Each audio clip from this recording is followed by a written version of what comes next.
Hello, Tumisang. Good afternoon, Voyo. So good news, we've been removed from the EU's list of high-risk jurisdictions. It definitely is good news. Good afternoon to our viewers as well on the business desk at this hour. South Africa's removal from the European Union's list of high-risk third country jurisdictions is as a result of the country's efforts to strengthen its anti-money laundering and counter-terrorism financing systems. This will see EU financial institutions no longer being required to apply enhanced due diligence to transactions involving South Africa, reducing friction in financial transactions and flows. It, however, does not mean that all challenges have been resolved, as the country is still required to put in more effort in tightening its systems. The removal that will be effective from the 29th of January follows a recent and similar decision by the Financial Action Task Force to remove South Africa from its grey list. We are joined now virtually by KPMG lead economist Frank Blackmore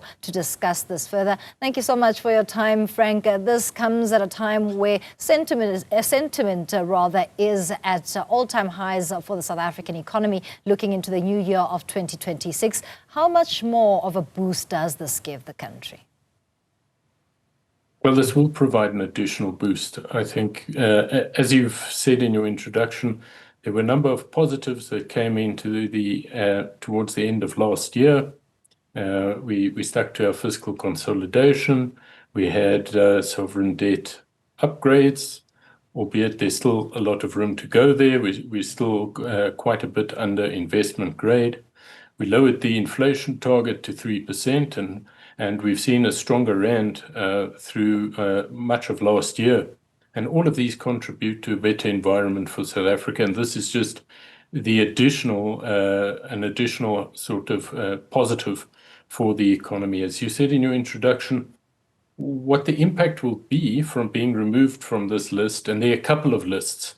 So this is the European Union's list. We're already off the UK's list, and we're off FATF's list. I think FATF does a lot of the heavy listing. They're the guys who come here.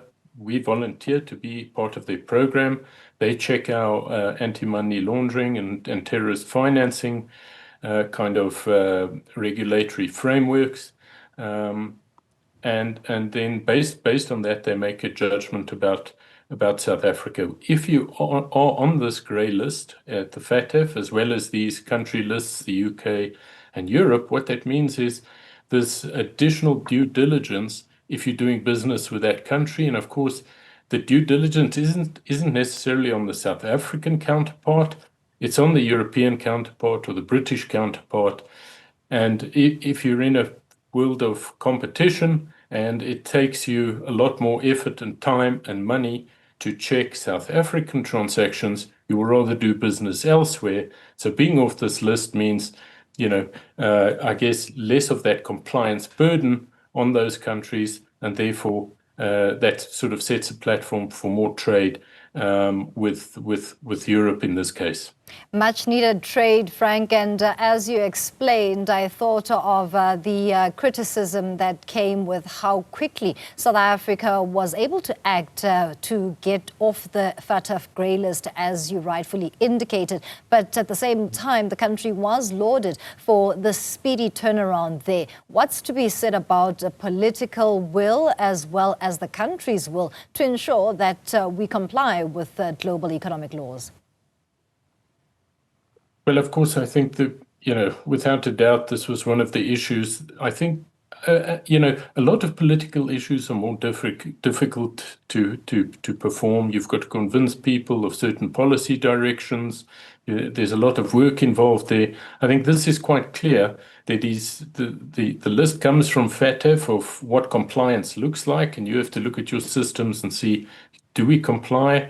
And as you mentioned again in your introduction, the National Treasury has said, it's only a beginning to get off that list. They still have further targets of their own in terms of prevention, identification, investigation, persecution, or prosecution rather, of money laundering and terrorist financing activities within the country. So it's a never-ending process to strengthen those. And of course, that's important as well. We don't want money flowing where it shouldn't be flowing. This is a lot of it is really taxpayers' money. We want this going into our economy, improving lives of South Africans, goods and services, etc. So it's important that these holes are plugged. As a parting shot, it's noted that much more is still needed for South Africa to tighten its systems. Where, in your view, is the biggest low-hanging fruit and loophole? I'm not sure there's too much low-hanging fruit. I think it's hard work to be done. Me representing KPMG, we also obviously do a lot of audit type work, etc.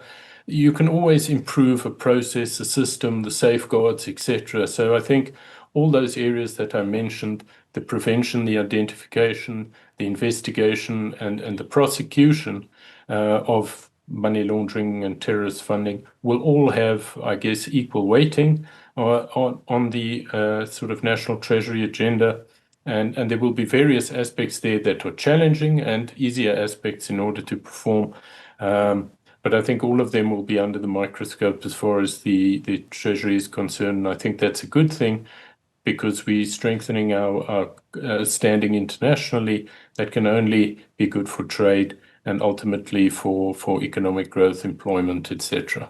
Thank you, as always, for your input, KPMG lead economist Frank Blackmore, speaking to us this afternoon in reaction to South Africa being removed from the EU list of risk country jurisdictions.